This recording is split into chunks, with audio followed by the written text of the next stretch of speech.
G'day everyone, it's Joe here again. In this next tutorial, I'm going to show you how to set up the drawing tools that you need for your old school mapping. Now, in the previous tutorials, I've shown you how to create your own symbol sets, symbol catalogs. In this tutorial, we're going to focus very much on developing the drawing tools to enable you to very quickly draw walls and floors and grids and so forth. It's actually quite easy, but there's a little bit of fiddling around that you're going to have to do. But if you do this activity now for yourself and learn how to create your own drawing tools in a way which is reusable, you'll actually be able to draw these maps literally in minutes. And you can do it not just with old school drawing. The techniques that you use from here, you discover here, will actually be useful in all sorts of other mapping. I use these very same principles for doing most of my science fiction mapping. So again, old school mapping is just perfect. Let's get straight to it. Now, we're going to start by creating a new drawing. And to do that, I'm going to click on the New button here. No, I'm not going to save any changes. It's best to start, when you're creating these new drawing tools and these new templates, it's best to start with a brand new sheet. Now, since we're doing dungeons, I'm going to recommend that we actually click on the Dungeon tab here. Make sure you've got Decide Settings myself and click on Next. And then select Campaign Cartographer 3 Dungeon, CC3 Dungeon. Now, the reason I'm using this one is even if you don't have Dungeon Designer, you're going to have this template as a base point to start with. So it's a really handy one to start on. So we'll just go Next. Now, make sure your dimensions just left at the standard, which is 1000 by 800. If you wish, you can put in a copyright notice there. Click on Next. And then turn off the map background, because we're going to be putting in place our own map background. We're going to use that lovely blue colour. Leave everything else unchecked, and then you can just click Finish. Give it a name. I'm going to call it Old School Template. Save. It's asking me if I want to overwrite that file. It's fine. And voila, we now have an empty drawing environment to start working with. The first thing to do is delete everything. Now, I'm going to delete the first set of elements, and then you'll see that some elements haven't been deleted, and then I'm going to show you why, and then we'll finish deleting all the rest of the elements. So we'll start by using the delete function here, and I'm going to mark everything on my drawing, and then go do it. And you can see it doesn't look like much has happened. Actually, there were 13 elements that were visible that had been deleted, but not all of them. Now, the reason for this is by default, there are going to be some layers where elements are put on in this template that are locked in place. So let's just call on those. If you click on the layers, you'll actually see here that our map border is fixed. It's locked in place. And our hex and square grid is fixed. It's locked in place. Let's unlock those, click on OK, and redo that delete. There you go. Now, we can actually see that there is now nothing on this map. So that's a good starting point. The next thing to do is actually put the background of the map in place, and that will help define our work areas. So I'm going to, first of all, make sure that we've got the right sheet selected. So we want to have the sheet selected to background, and we want to have the layers also selected to background.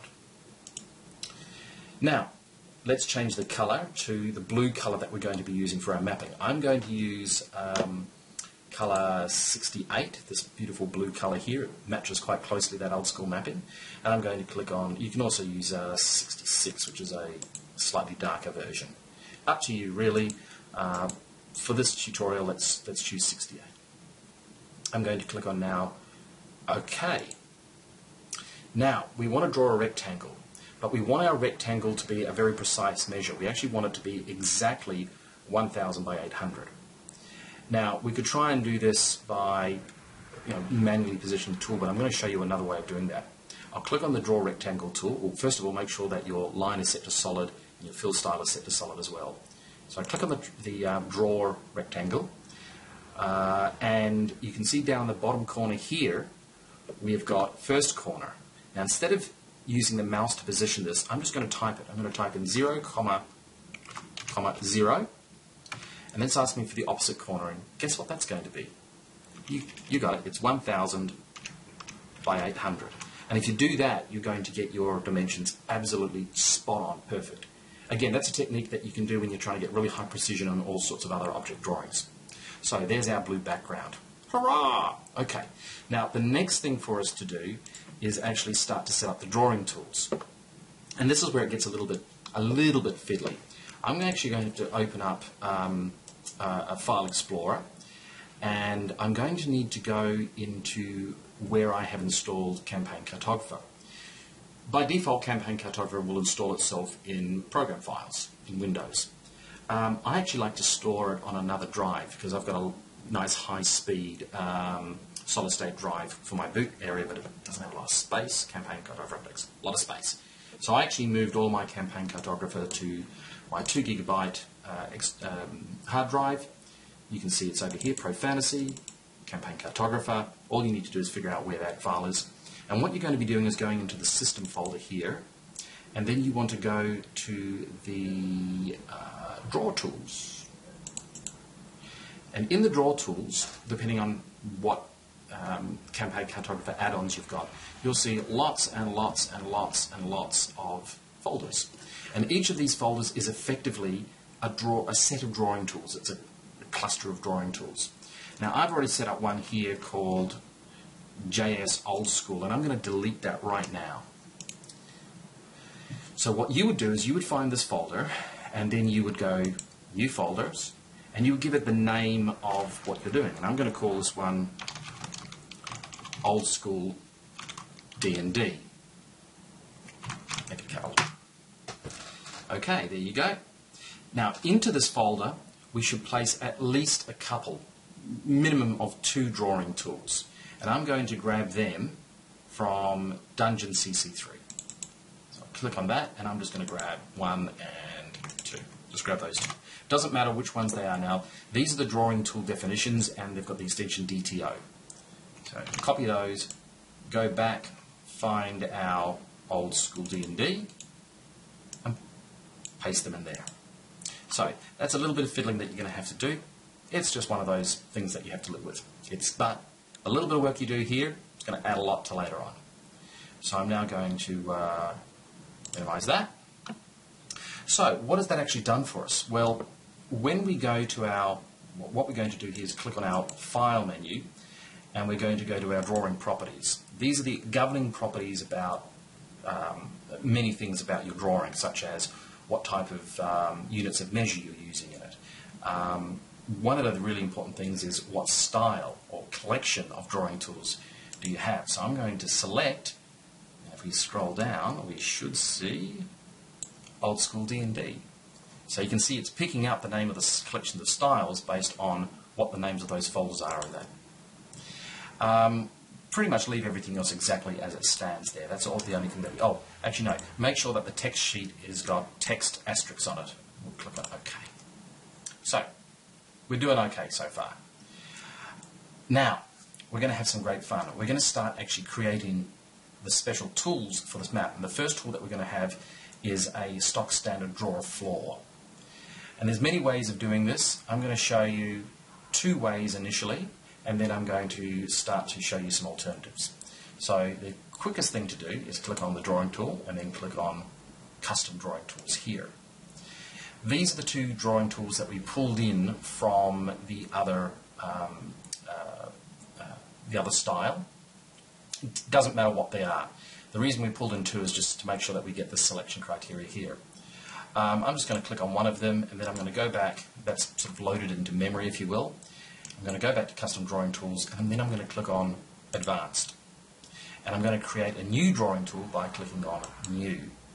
I'm going to give it Floor, Default, because I would like this to be our regular default floor. Click on OK. So, how do we create this? Well, the draw method for this floor, we want it to be basically a polygon floor, straight edged, so we'll go path polygon. We then get the opportunity of changing its of whether it's open or closed. If it's open, then obviously it's just going to be a line. If it's closed, it's going to be a whole shape. So we'll leave it as closed. It's a floor. Let's click on Properties. The Properties now lets us change pretty much how that thing is going to be drawn. So I'm going to mark it as using colour or white, because in our wonderful dungeons, our floors are going to be white. The width is going to be 0. Now if you set that to anything higher, it's going to draw as an outline. Same way as you're drawing any other shape. If you set the line width to greater than 0, it's going to draw the line, not the fill. Now, this is very important, the fill style. In this particular instance, we want our fill style to be solid. So let me come down to solid. There it is, solid. The layer, this is the layer that we want this to go down on. And we're going to leave it as background floor 1. And also the sheets are correct. In this particular case, we want it to be on floors. Notice that when we created a new style, it's actually inherited a lot of the properties from the one that we had in memory. Okay, so I'm going to click on OK. Now the outline, in this instance, for this style of floor, I'm going to have no outline. I'm going to show you how to actually change that in the next one, where we're actually going to draw a floor with a wall automatically. So we're just going to click on OK. And OK, that's it. Save the settings? Yes. Now, if we were to, in fact, we can try all this out by right-clicking on the floor, and you'll actually see that there's a floor default function here.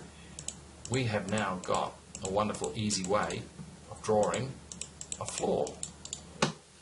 Now, obviously, that's not a very nice looking dungeon there, so I'm just going to remove those. If we zoom in a little bit, let's check out what our grid is. 5 inches, 2 snaps. Let's make it 10 foot, 2 snaps. And let's see what happens when we start to draw that default floor now. You can see it can get very easy now to draw our dungeon.